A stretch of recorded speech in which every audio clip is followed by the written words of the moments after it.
ಅಮೆರಿಕಾಗೂ ಇಂಡಿಯಾಗೂ ಏನ್ ಡಿಫರೆನ್ಸು, ಮಕ್ಕಳಿಗೆಲ್ಲ ಅಡ್ಜಸ್ಟ್ ಆಯ್ತಾ ಅನ್ನೋ ಸಾಕಷ್ಟು ಜನದ ಪ್ರಶ್ನೆಗೆ ಇಲ್ಲಿದೆ ಆನ್ಸರ್. ಫಸ್ಟ್ ಆಫ್ ಆಲ್, ಈ ತರ ವಾಯ್ಸ್ ರೆಕಾರ್ಡ್ ಮಾಡ್ತಾ ಇದ್ರೆ ಗಾಡಿಗಳೆಲ್ಲ ಓಡಾಡೋ ಸೌಂಡ್ ಇದೆ ಇಲ್ಲಿ. ಆದ್ರೆ ನಮ್ಗೆ US ಅಲ್ಲಿ 2 ವೀಲರ್ ಇಲ್ವೇ ಇಲ್ಲ, ಎಲ್ಲರದು ಕಾರೇನೆ, ಅಷ್ಟೊಂದು ಸೌಂಡ್ ಕೂಡ ಇಲ್ಲ. ಅಂಗಡಿಗೆ ಹೋಗಿ ಹಾಲ್ ತರೋದು, ಕೊತ್ತಂಬರಿ ಸೊಪ್ಪು ತರೋದು ಅಂತ ಮಕ್ಕಳನ್ನೆಲ್ಲ ನಾವ್ ಅಲ್ಲಿ ಕಳ್ಸಲ್ಲ. ತುಂಬಾ ದೂರ ಇರುತ್ತೆ ಅಂಗಡಿಗಳು. ಎಲ್ಲಾದ್ರೂ ಅವ್ರಿಗೆ ಹೋಗ್ಬೇಕು ಅಂದ್ರೂ ಕೂಡ ನಾವೇ ಹೋಗಿ ಡ್ರಾಪ್ ಮಾಡ್ತೀವಿ, ಆಮೇಲೆ ಪಿಕಪ್ ಮಾಡ್ಕೊಂಡ್ ಬರ್ತೀವಿ. ಇಲ್ಲ, ಅದಕ್ಕೆ ಸ್ವಲ್ಪ ಕಳ್ಸೋಕ್ಕೂ ಭಯ ಆಗತ್ತೆ. ಆದ್ರೆ ಅವ್ರುಗಳು ಆಲ್ರೆಡಿ ಬಿಂದಾಸ್ ಆಗಿ ಹೋಗಿ ಜ್ಯೂಸ್ ಕುಡ್ಕೊಂಬರೋದು, ಚಾಕ್ಲೇಟ್ ತಗೊಂಬರೋದು ಎಲ್ಲ ಮಾಡ್ತಾ ಇದ್ದಾರೆ.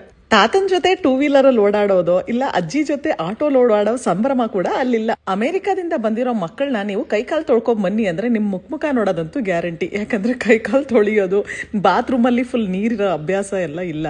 ಬಾತ್ರೂಮ್ ವಿಷಯದಲ್ಲಿ ಮಕ್ಕಳು ಸ್ವಲ್ಪ ಕಷ್ಟ ಪಡ್ತಾರೆ.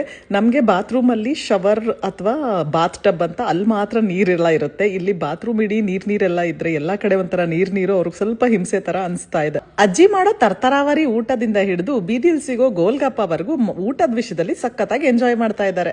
ನಮ್ಮ ಅಣ್ಣನ ಮಕ್ಕಳ ಜೊತೆ, ಅಕ್ಕಪಕ್ಕದ ಹುಡುಗರ ಜೊತೆ ಎಲ್ಲ ಆಟ ಆಡ್ಕೊಂಡು ಫುಲ್ ಮಜಾ ಮಾಡ್ತಿದ್ದಾರೆ. ಆದ್ರೆ ನೆಕ್ಸ್ಟ್ ವೀಕ್ ಅಷ್ಟೊತ್ತಿಗೆ ಎಲ್ಲ ಸ್ಕೂಲಿಗೆ ಹೊರಟೋಗ್ಬಿಡ್ತಾರೇನೋ, ಅವಾಗ ಮತ್ತೆ ಇವ್ರುಗಳಿಗೆಲ್ಲ ಬೋರ್ ಆಗುತ್ತೆ.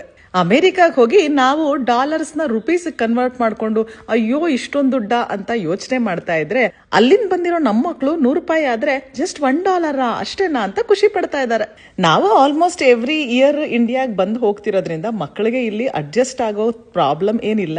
ಆದ್ರೆ ಅಪರೂಪಕ್ಕೆ ಬರೋ ಮಕ್ಕಳಿಗೆ ಸ್ವಲ್ಪ ಕಷ್ಟ ಆಗೋದು ಗ್ಯಾರಂಟಿ. ಅಳತೆ ಕೊಟ್ಟು ಕಸ್ಟಮೈಸ್ ಬಟ್ಟೆ ಹೊಲಿಸೋದು ಕೂಡ ಒಂದು ಹೊಸ ಅನುಭವನೇ ಉತ್ಸವಗೆ. ಮದ್ವೆಗ್ ಬೇರೆ ಬಂದಿದೀವಿ ಅಲ್ವಾ, ಸೊ ಫುಲ್ ಜೋರ್ದಾರ್ ಶಾಪಿಂಗ್ ನಡೀತಾ ಇದೆ. ಲಾಸ್ಟ್ ರಜೆಗ್ ಬಂದಾಗ ತಗೊಂಡಿದ್ದ ಡ್ರೆಸ್ಸಸ್ ಎಲ್ಲ ಔಟ್ಡೇಟ್ ಆಗೋಗಿದೆ. ಇವಾಗ ಹೊಸದಾಗಿ ಅಪ್ಡೇಟ್ ಆಗ್ಬೇಕು. ಆನ್ಲೈನ್ ಅಲ್ಲಿ ಸಖತ್ ಶಾಪಿಂಗ್ ಮಾಡಿದ್ವಿ, ಆದ್ರೆ ಬ್ಲೌಸಸ್ ಎಲ್ಲ ಹೊಲಿಸ್ಲೇಬೇಕಲ್ಲ. ಮೈಸೂರು ಕ್ವೀನ್ಸ್ ಬೊಟೀಕ್ ಅಲ್ಲಿ ಎಲ್ಲಾನು ಕಸ್ಟಮೈಸೇಷನ್ ಮಾಡಿಸ್ಕೊಂತಾ ಇದ್ದೀನಿ. ಸೊ ನೋಡೋಣ ಮುಂದಕ್ಕೆ ಹೇಗೆಲ್ಲ ಬಂದಿದೆ ಔಟ್ಪುಟ್ ಅಂತ.